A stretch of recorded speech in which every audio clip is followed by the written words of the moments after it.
तो कैसे हैं दोस्तों? डिजिटल केंद्र में आपका स्वागत है। आज की वीडियो बहुत महत्वपूर्ण है। आज की वीडियो में हम स्टेप बाय स्टेप सीखेंगे कि लर्निंग लाइसेंस की डेट कैसे बढ़ाएं। तो आ जाता हूँ मैं मोबाइल स्क्रीन पे, अपना क्रोम ब्राउजर पे आ जाता हूँ मैं मोबाइल के और सर्च करता हूँ एम परिवहन। फर्स्ट वेबसाइट पे क्लिक करूंगा। फर्स्ट वेबसाइट पे क्लिक करने के बाद हमारे जो है परिवहन की जो ऑफिशियल साइट है वो खुल जाएगी।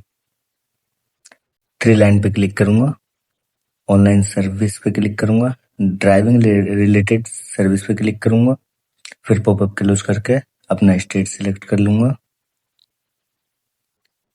स्टेट सिलेक्ट करने के बाद expired learning licence issue again का ऑप्शन ढूंढेंगे। तो मैं अपने मोबाइल को जो है डेस्कटॉप साइट में कर लेता हूँ कन्वर्ट। ऊपर कोने में आ रहा है लर्निंग लाइसेंस लिखा हुआ। दूसरे नंबर पे लिखा हुआ आ रहा है expired learning licence issue again, उस पर क्लिक कर देंगे। यहाँ हम अपने लर्निंग लाइसेंस का नंबर डाल देंगे जो पुराना है, जो एक्सपायर हो चुका है। उसके बाद डीओबी डाल देंगे, date of birth. Date of birth डालने के बाद हम अपना ये कोड डाल देंगे। कोड डालने के बाद हम सबमिट पे क्लिक कर देंगे। सबमिट पे क्लिक करने के बाद ये हमको कंफर्म कर देगा कस्टमर का नेम और फादर नेम। अगर फादर नेम और कस्टमर का नेम सही है तो कंफर्म पे क्लिक कर देंगे। कंफर्म पे क्लिक करने के बाद ये हमें दो ऑप्शन देगा, submit by Aadhaar authentication, submit without Aadhaar authentication. तो हम जो है सबमिट बाय आधार ऑथेंटिफिकेशन वाले पे क्लिक करके सबमिट करेंगे। अगर आपको जानना है सबमिट विदाउट आधार ऑथेंटिफिकेशन का प्रोसेस क्या है तो वीडियो में कमेंट कर दें, मैं अगली वीडियो इसी पर बना दूंगा। सबमिट बाय आधार ऑथेंटिफिकेशन का बेनिफिट ये है हमें आरटीओ जाने की जरूरत नहीं पड़ती, और सबमिट विदाउट आधार ऑथेंटिफिकेशन का जो है हमें आरटीओ जाके डॉक्यूमेंट जमा करने पड़ते हैं। तो मैं आधार नंबर पे क्लिक करके आधार नंबर डाल दूंगा। आधार नंबर डालने के बाद जनरेट ओटीपी पे क्लिक कर दूंगा। जनरेट ओटीपी पे क्लिक करने के बाद मैं ये तीन बॉक्स जो आ रहे हैं इनको चेक कर दूंगा। उसके बाद ओटीपी डाल दूंगा। ओटीपी डालने के बाद ऑथेंटिकेट पे क्लिक कर दूंगा। ऑथेंटिकेट पे क्लिक करने के बाद ये हमें जो है कस्टमर की डिटेल दिखा देगा और फोटो दिखा देगा। अगर ये सही है तो प्रोसीड पे क्लिक कर दूंगा। प्रोसीड पे क्लिक करने के बाद ये हमें पूरी डिटेल दिखा देगा कस्टमर की, एड्रेस, नाम, date of birth, father name, mobile number, सब कुछ। इसमें हम सिलेक्ट करेंगे पहले मोटर व्हीकल क्लास। तो मैं ये दोनों क्लास को एरो के निशान पे क्लिक करके नीचे ले लूंगा, ये सिलेक्ट हो गई। उसके बाद सब डिस्ट्रिक्ट को सिलेक्ट करूंगा। सब डिस्ट्रिक्ट सिलेक्ट करने के बाद मैं एक बार डिटेल चेक कर लूंगा, और कोई डिटेल तो नहीं फिल करनी। ये जो है पूरा डाटा पुराने लर्निंग लाइसेंस से उठा लेता है, कुछ डिटेलें हमें खुद फिल करनी पड़ती है। उसके बाद मैं मारूंगा सेल्फ डिक्लेरेशन फॉर्म पे, और ये हमारा नया पॉपअप खुल जाएगा। उसके बाद मैं ये चेक कर लेता हूँ पहले ही। इसमें जो है फर्स्ट ऑप्शन नो करना है, सेकंड यस करना है, थर्ड भी नो करना है, फोर्थ भी नो करना है, फिफ्थ भी नो करना है और सिक्स्थ भी नो करना है। इसमें सिर्फ जो सेकंड नंबर का ऑप्शन है उसको यस करके सब नो कर देने हैं। बाकी आप अपने अकॉर्डिंग इसको पढ़ के टिक कर लें। उसके बाद मैं सबमिट कर दूंगा। सबमिट करने के बाद ओके पे क्लिक कर दूंगा। ओके पे क्लिक करने के बाद एक बार डिटेल चेक करके मैं चेक बॉक्स पे क्लिक करूंगा। इसमें ये लिख रहा है आई certified that the photograph in the Aadhaar is my latest photograph. इस पे क्लिक करके मैं सबमिट कर दूंगा। सबमिट करने के बाद ये हमें दिखाएगा congratulations your application has been submit successfully. Okay पे क्लिक कर देंगे। ओके पे क्लिक करने के बाद हमारा एप्लीकेशन नंबर जनरेट हो जाएगा न्यू। उसके बाद हम नेक्स्ट पे क्लिक करेंगे। नेक्स्ट पे क्लिक करने के बाद मैं कोड फिल करूंगा। कोड फिल करके फिर सबमिट पे क्लिक कर दूंगा। Enter valid. अच्छा, कोड गलत हो गया है, मैं दोबारा से फिल कर लेता हूँ कोड को, कोई बात नहीं है। अगेन कोड गलत हो गया है। एक बार और ट्राई कर लेते हैं। अब मैं सबमिट पे क्लिक कर दूंगा। सबमिट पे क्लिक करने के बाद डिटेल खुल जाएगी, फॉर्म हमारा आगे बढ़ जाएगा। इसमें मांग रहा है अपलोड डॉक्यूमेंट्स। अपलोड डॉक्यूमेंट्स पे क्लिक है, उसके बाद मैं प्रोसीड पे क्लिक करूंगा। प्रोसीड पे क्लिक करने के बाद मैं कोड फिल कर दूंगा। कोड फिल करने के बाद मैं सबमिट पे क्लिक करूंगा। सबमिट पे क्लिक करने के बाद ये ओटीपी भेज देगा, जो मोबाइल नंबर आधार कार्ड से लिंक होगा उस पर ओटीपी आएगा। ओटीपी फिल कर देंगे। ओटीपी फिल करने के बाद सबमिट पे क्लिक कर देंगे। सबमिट पे क्लिक करके डिक्लेरेशन को यस करेंगे, चेक कर देंगे और ओके पे क्लिक कर देंगे। ओके पे क्लिक करने के बाद ये हमसे लर्निंग लाइसेंस जो है हमारा एक्सपायर वाला वो मांगता है, उसको अपलोड करना पड़ता है। तो हम यहाँ पे डॉक्यूमेंट्स में लर्निंग लाइसेंस सिलेक्ट कर लेंगे, प्रूफ में लर्निंग लाइसेंस सिलेक्ट कर लेंगे, डॉक्यूमेंट्स नंबर में 1 डाल देंगे। उसके बाद इशू बाय आरटीओ, हमारा जो है आरटीओ ने इशू करा था लर्निंग लाइसेंस, तो हम डाल देंगे आरटीओ। आरटीओ डालने के बाद इसके नीचे हमें डालनी होगी इशू डेट। हमारा जो लर्निंग लाइसेंस है एक्सपायर वाला वो कब इशू हुआ था, issue date, expire learning licence की इशू डेट में डाल देता हूँ। इशू डेट डालने के बाद यहाँ मैं जो लर्निंग लाइसेंस की पीडीएफ अपलोड कर दूंगा।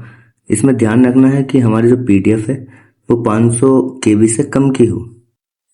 मैं चूज फाइल पे क्लिक करके फाइल पे क्लिक करूंगा और जो एक्सपायरिंग लर्निंग लाइसेंस है उसको मैं सिलेक्ट कर लूंगा। सिलेक्ट करने के बाद ये हमें दिखा देगा अपलोड का ऑप्शन दे देगा, तो हम अपलोड पे क्लिक कर देंगे।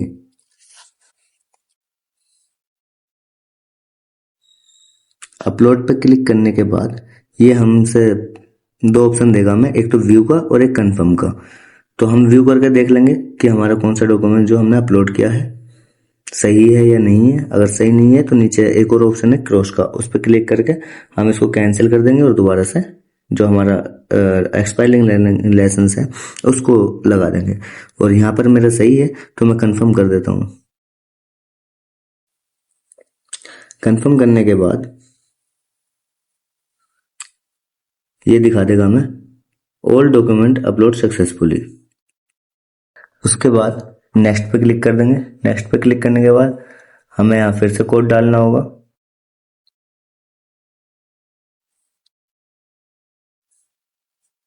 सबमिट पे क्लिक कर देंगे। सबमिट पे क्लिक करने के बाद हमारे जो है 2 ऑप्शन इसमें ग्रीन हो चुके हैं, कंप्लीट दिखा रहा है, फिल एप्लीकेशन LL और अपलोड डॉक्यूमेंट्स कंप्लीट दिखा रहा है। अब हमें फीस पेमेंट करना होगा। फीस पेमेंट करने के लिए हम प्रोसीड पे क्लिक करेंगे, पेमेंट की वेबसाइट पे भेज देगा। उसके बाद हमें गेटवे सिलेक्ट करना पड़ेगा, कॉमन PGI सिलेक्ट कर लेंगे, नीचे कोड फिल कर देंगे। इतने आपको हमारी वीडियो पसंद आई हो तो लाइक कर दें, कमेंट कर दें और शेयर कर दें। सब्सक्राइब करना ना भूलें, बेल नोटिफिकेशन ऑन कर लें। हाँ, इसमें नीचे एक और ऑप्शन है ईमेल का। हम ईमेल में कुछ नहीं भरेंगे, ऑपरेशनल है, ये मैंडेटरी नहीं है। उसके बाद प्रोसीड पे हम क्लिक कर देंगे। प्रोसीड पे क्लिक करने के बाद नेक्स्ट हमें I agree to term and condition पे चेक करके पे नाउ पे क्लिक कर देना है। पे नाउ पे क्लिक करने के बाद ये हमें प्रोसेस करेगा थोड़ा सा, उसके बाद आगे बढ़ा देगा। अब ये बोला सिलेक्ट पेमेंट गेटवे, तो हम सिलेक्ट कर लेंगे SBI, एक्सेप्ट कर लेंगे टर्म एंड कंडीशन को और सबमिट कर देंगे। सबमिट करने के बाद ये हमें SBI के पेमेंट पेज पे पहुंचा देगा। इसमें net banking, other net banking, state bank का डेबिट कार्ड, अदर बैंक का debit card, credit card, wallet और UPI, ये सब ऑप्शन दे रखे हैं। इसमें से हम जिस भी मोड से पेमेंट करना चाहते हैं उसको सिलेक्ट कर लेंगे। मैं UPI से करूंगा तो UPI सिलेक्ट कर लेता हूँ। UPI पे क्लिक कर दूंगा। UPI पे क्लिक करने के बाद मैं आगे कंफर्म पे क्लिक कर दूंगा। कंफर्म पे क्लिक करने के बाद इसने हमें बारकोड दे दिया। अब इस बारकोड का मैं स्क्रीनशॉट लूंगा और पेमेंट करूंगा। इतने हमारी वीडियो को लाइक करें, हमारे चैनल को सब्सक्राइब करें और बेल नोटिफिकेशन ऑन कर लें।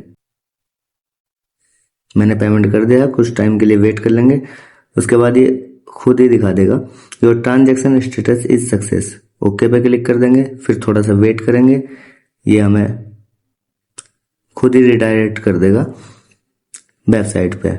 Click here to print receipt पे कर लेंगे, उसके बाद नीचे आके कोड भर देंगे।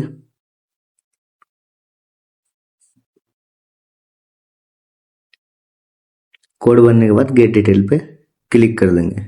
गेट डिटेल पे कोड गलत हो गया, मैं दोबारा भर लेता हूँ कोड को।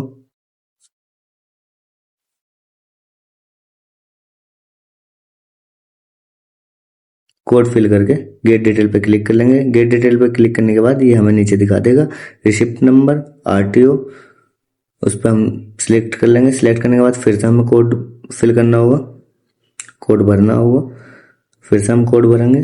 कोड भरने के बाद प्रिंट रिसिप्ट पे हम क्लिक कर देंगे तो हमारी रिसिप्ट डाउनलोड होगी। इसको मैं ओपन करके दिखा देता हूँ। ये हमारी रिसिप्ट ओपन हो गई है। इसमें हमारा एप्लीकेशन नंबर, एप्लीकेंट का नेम, रिसिप्ट की डेट, ट्रांजैक्शन आईडी, पेमेंट कितना गया है, फीस, डिटेल दिखा देगा। इसको सेव करके रख लें, इसकी जरूरत भी पड़ सकती है। इसको मैं बैक कर लेता हूँ और आता हूँ साइट पे। अब फिर से हम जो है कोड डालेंगे।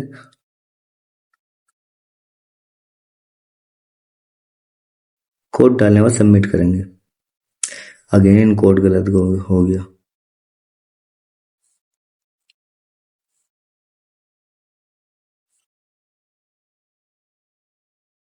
कोई बात नहीं है, फिर से हम कोड डाल के सबमिट पे क्लिक कर देंगे। सबमिट पे क्लिक करने के बाद हमारा जो है एप्लीकेशन का स्टेटस खुल जाएगा। इसमें जो है हम देखेंगे application submit for contactless service, no need to visit RTO office. ये नीले कलर में लिखा हुआ आ रहा है। हमें आरटीओ जाने की कोई ज़रूरत नहीं है, हमारी जो एप्लीकेशन है पहुंच गई है, आधार से ऑथेंटिफिकेशन हो गया है, ये खुद ही अप्रूव हो जाएगा। अब मैं आपको स्टेटस दिखाता हूँ, कैप्चर फोटो, ये अभी सब पेंडिंग दिखा रहा है, 24 घंटे में अप्रूव हो जाता है।